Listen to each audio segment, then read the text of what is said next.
morning, everybody. I find that video very inspirational, and for me it absolutely shows where technology is nowadays in the world that we live in, and it's growing every single day. I did a parents' evening at a school that have gone one-to-one down near Brighton a few weeks ago, and a gentleman came up to me afterwards and he says, I train fighter pilots, and in every suit that a fighter pilot wears that I train now, they have an iPad stitched in so that if they have to eject at any point into an area where they need all of this information, that information is there.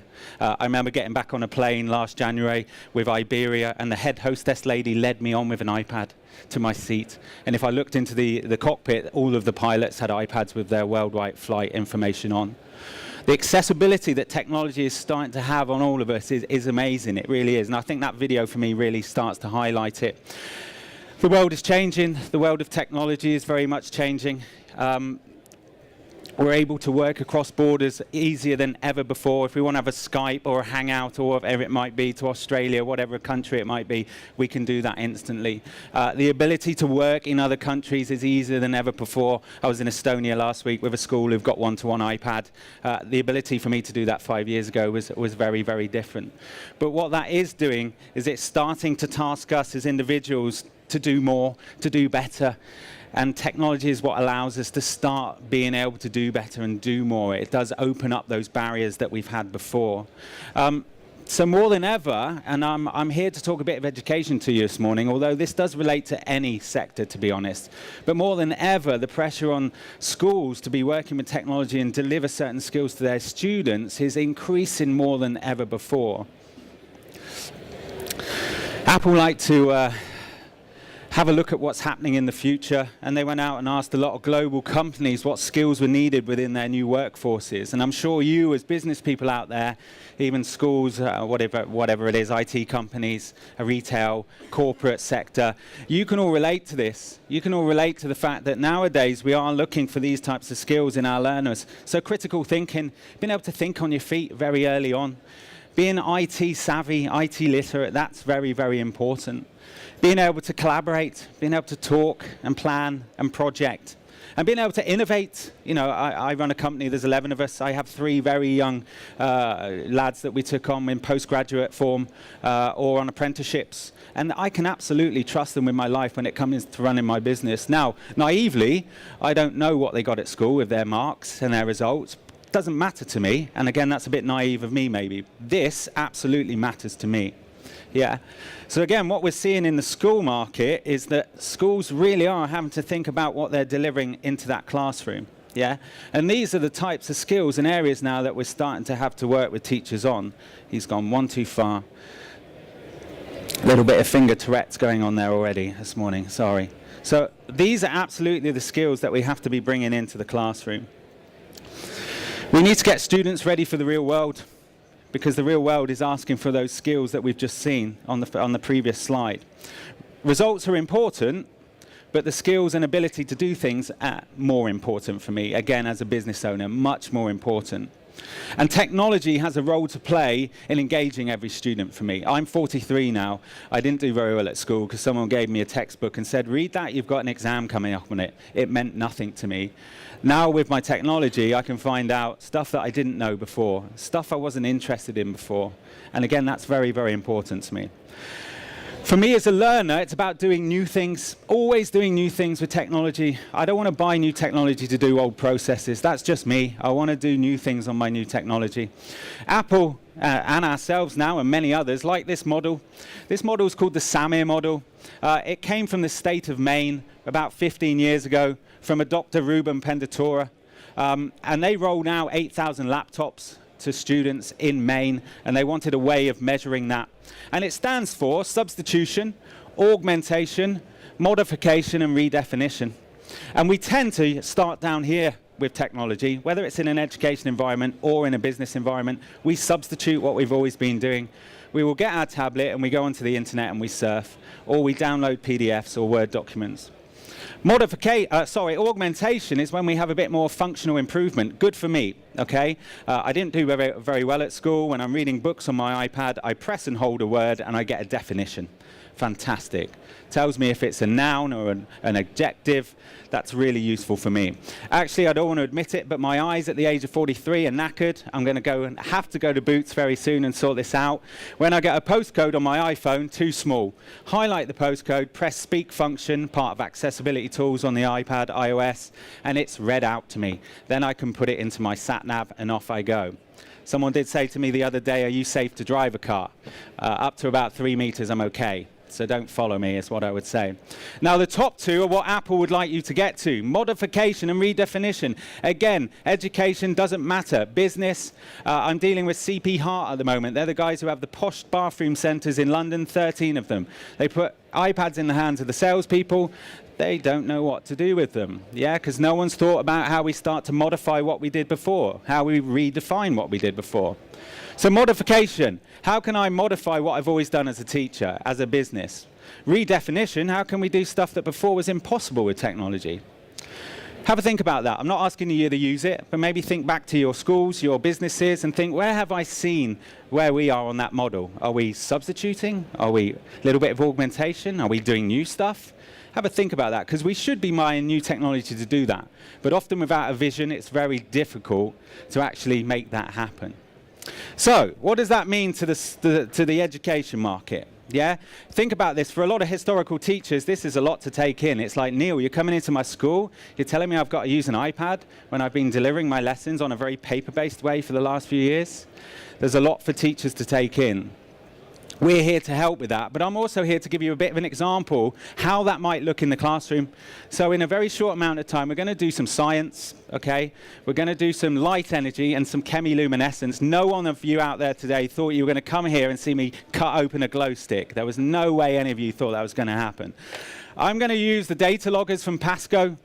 Very good science education company, Pasco. Okay, met them at BET 3 years ago.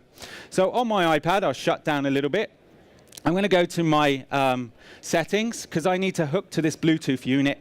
So I click on the Bluetooth unit. It's flashing away. It's green.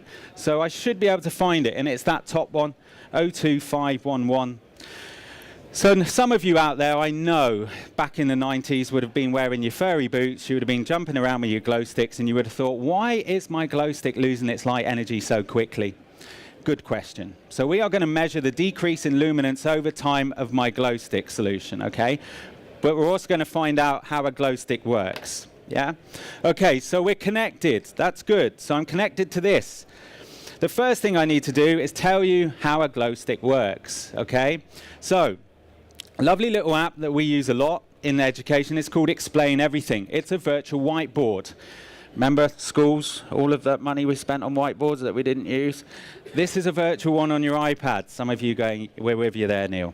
I can set up a new whiteboard. I have lots of tools, okay, and I can start bringing in some resources. Now, in my resources, not a new picture, okay, I need to go to my pictures, and in here I will have a glow stick that I saved earlier. So here's my glow stick. We'll press done and we'll bring it in. Okay, there's my glow stick. I'm going to put a little line across it with my pencil tool, okay, because there's 2 compartments in there. Now, a couple of chemicals involved. Do we know anyone, any scientists in the room? Thank God for that. Okay, so hydrogen peroxide is one of those. Okay, so hydrogen peroxide. And the second one that I'm going to tell you about is one called phenyl. Okay, oxalate, phenyl, oxalate, and ester. Oh, I need to spell this right. Okay, good. Okay, now we have the ability to record and explain everything and add some annotation. Okay, so here we go. This is if I know my knowledge or not. Glow sticks are an example of a chemiluminescent process, meaning reactants react to cause energy in the form of light. 2 chemicals, one being hydrogen peroxide and the other being phenyl oxalate ester, come together to create a glow stick. Done. I play that back. Glow sticks are an example and it's recorded everything that I've done. Process, okay? Meaning reactants react to cause energy in the form of light. Now, education specific in this part, but actually that app can be used anywhere. Often we give this message out, forget apps, any app can work, it's the context that you're using it behind it. We still get a lot of people say, tell me the best apps, Neil. There's 1,200,000 out there, how am I supposed to tell you that? I can give you some good ideas, but it's context. Workflow, context, do new things, okay? I'm going to save that to my camera roll. I will always save to my camera roll, so that's going to crush that information down as a movie and send it to my camera roll. I remember we did a business event. There was a local pipe fitter, was struggling. His wife was his ordering person back at base, was struggling to get across what he needed. So he was taking pictures in to explain everything, putting audio over the top and sending that back on an email as a movie. Stop the arguments, he told me, which was quite interesting. Okay, so now we need to do the experiment. Okay, so I'm going to use an app called SparkView, which is an app by Pasco. Thousands and thousands of experiments that you can do on your iPad with Pasco, okay? So up comes the app. Okay, I don't want to save that, so we'll do a no. Now, already I can use what's in my iPad, because remember, we've got accelerometers. So if I want to strap the iPad to my chest and run quickly, it will measure the acceleration as I move out from here. Or we've got microphones built in, so it will measure the audio levels in this room. So lots we can get going with. I need to plug in my luminance tester, but this has also got some others in. So you can see it's already popped in sound level, ambient temperature, light level, and probe temperature. That probe temperature is at 1,000 degrees, so I'm wondering where that is right now. Yeah. Okay, so we choose the luminance, the light level, okay, and we press show. Okay, now this is where I'm going to start to do my recording, but first of all, a little bit of health and safety issue here, I think, but I'm going to wear some gloves, okay? That's good. How are we doing for time? What time is it, guys? Shout out for me. Don't be shy. What time are we looking at? 11:17. It's one of my favorite bands. Oh, no, that was E17. I'm joking. Okay. Good. We've still got a few minutes. That's good. Okay. Now, as a learner, the big thing for me is the doing bit. Very, very important to actually do it. And at school, I didn't get to do it. Again, I was told to read about it. No good. Here, for me nowadays, it's about creating resources that are media-based that help me remember, and then actually doing the experiment. Okay, so I know some of you might not be able to see this, but I'm going to very carefully, he says shaking with a bit of nerves for this session, cut open my glow stick. Okay, so remember there's two chemicals in here, aren't there? Hopefully I've got everything I need to set up. So, okay, glow stick open. Pour glow stick in to my measuring dish. Okay.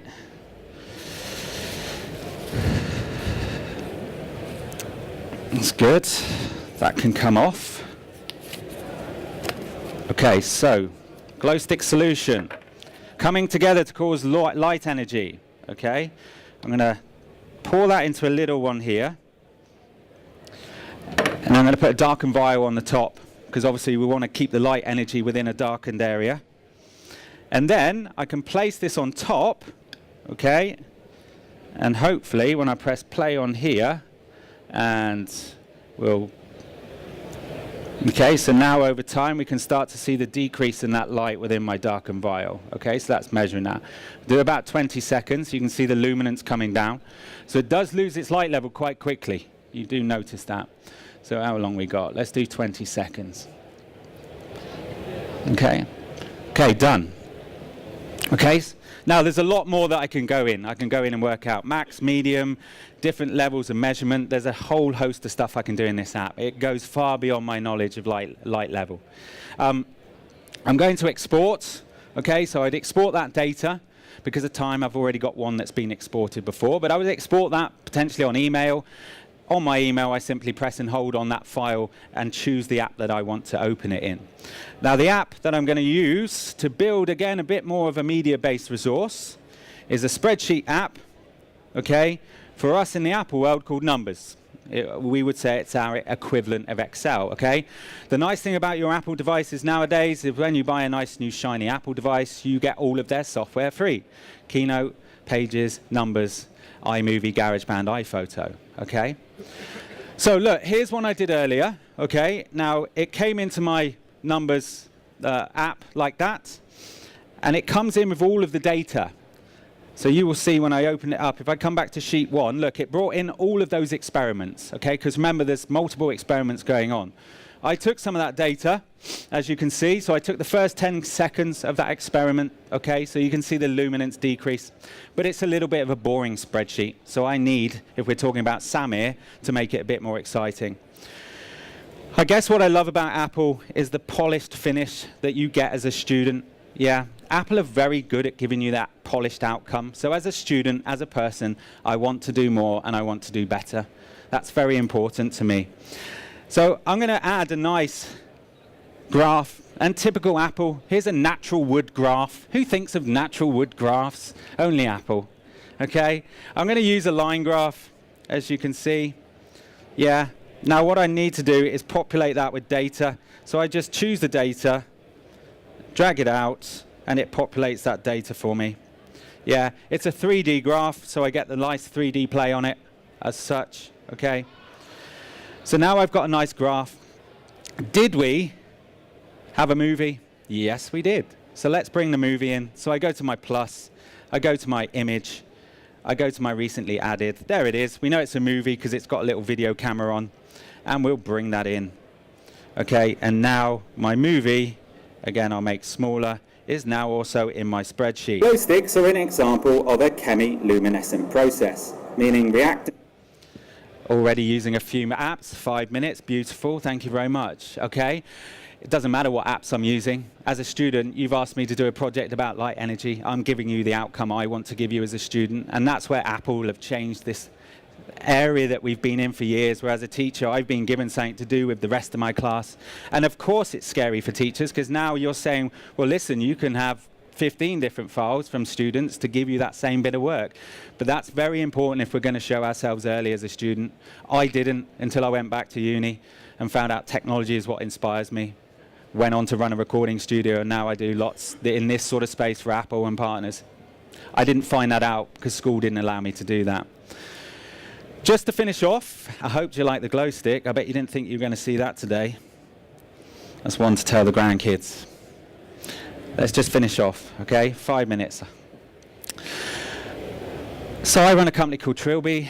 There's 11 of us up in Birmingham. We do app development and training. Training is hugely important. We're very coal-face. That's one of our favorite words. We can all buy new technology, but if we don't know what's possible, then we're never going to get the most out of it. Okay, and that's the same in all spaces.